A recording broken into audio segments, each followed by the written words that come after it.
Cette fois c'est la fin, on se retrouve pour une nouvelle vidéo Lego Magazine. Aujourd'hui, magazine Lego Batman Comics du mois de novembre 2023. Ouais, je suis très en retard, mais bon, on va quand même faire le tour de ce petit magazine que j'ai obtenu dans les lots Lego Batman qui sont en potentiel. J'ai déjà fait une vidéo dessus de toute façon pour montrer un petit peu ce que j'avais eu et le concept en général. C'est pas les premiers qui existent, hein. Il y en a même 13 dans la gamme Batman et dans plein d'autres gammes d'ailleurs.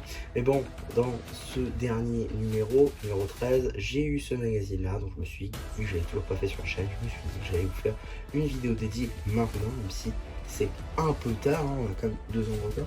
Mais bon, c'est pas très grave, hein. On va quand même regarder un petit peu.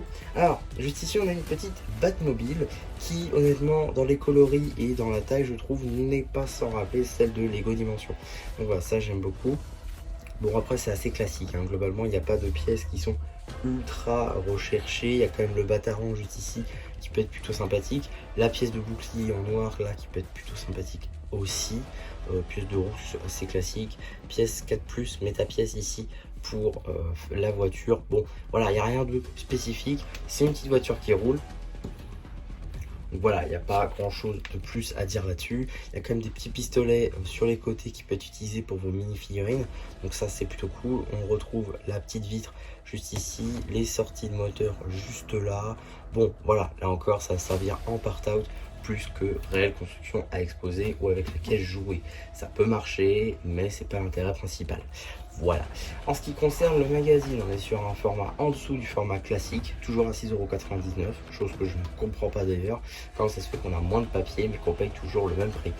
Ce qui peut peut-être renforcer le fait qu'on paye seulement le jouet et pas du tout la carte ou le magazine, car oui, qu'on ait une carte ou pas, c'est le même prix. Donc voilà.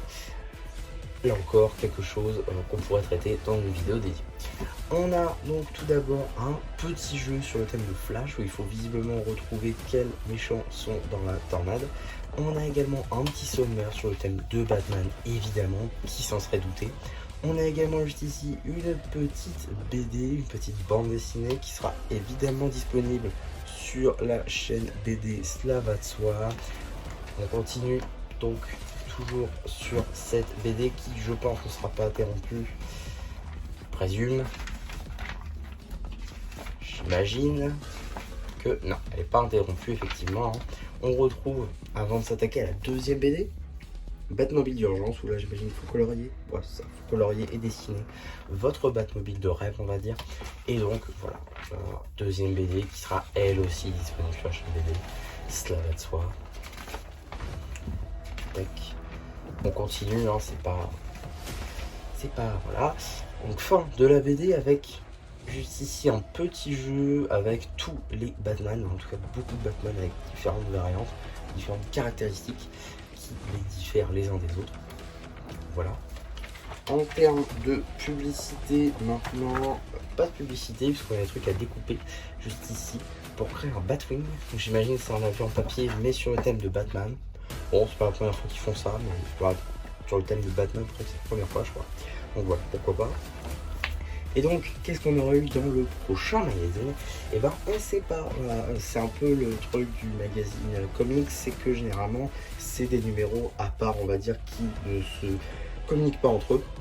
Et donc, à la fin, on a souvent des coloriages, comme ceci, du coup, ici sur le thème de Batman qui intervient dans une fête, visiblement, avec Robin, Wonder Woman et Alfred. Bon, pourquoi pas, on va dire, je pense que ça doit tirer d'une BD d'ailleurs. Mais bon, ok, noir et blanc comme neige. Marrant. En tout cas, voilà un peu ce qu'il y avait à dire sur ce petit magazine. Globalement, c'est pas les magazines les plus intéressants, dans le sens où vous avez une petite construction. Maintenant, si vous cherchez du vrac, ça peut toujours être intéressant. Mais si vous cherchez des mini-figurines pour votre collection Batman, faut pas se tourner la plupart du temps vers ces numéros-là. La plupart du temps, dans ces numéros-là, comme je l'ai dit, on retrouve des constructions comme la Batmobile juste ici. Donc voilà, c'est pas les plus intéressants. Alors des fois ça peut être des véhicules pour des mini-figurines, là ça peut être encore sympa, mais la plupart du temps ça reste quand même des constructions bateaux comme ça. Franchement, les moments où il y a des films de Batman intéressants, ça peut arriver une fois tous les 2 ans, et généralement c'est autre chose que du Batman. Ça peut être par exemple une film de Robin, ça peut être une film du Pingouin, ça peut être une film du Joker, comme c'est par exemple que j'ai eu également dans l'autre lot, une édition assez intéressante je trouve. Donc là par exemple ça peut être sympa d'acheter le magazine, mais bon, si c'est pour avoir ce genre de construction, c'est pas forcément le plus intéressant, en tout cas pour moi je trouve. Donc voilà ce que je pouvais dire sur ce petit magazine, j'espère en tout cas que ça vous aura plu, surtout n'hésitez pas à me le dire en commentaire, n'hésitez pas aussi à liker la vidéo, à vous abonner, et bon, bah du coup c'est Super Champu qui vous dit bye bye.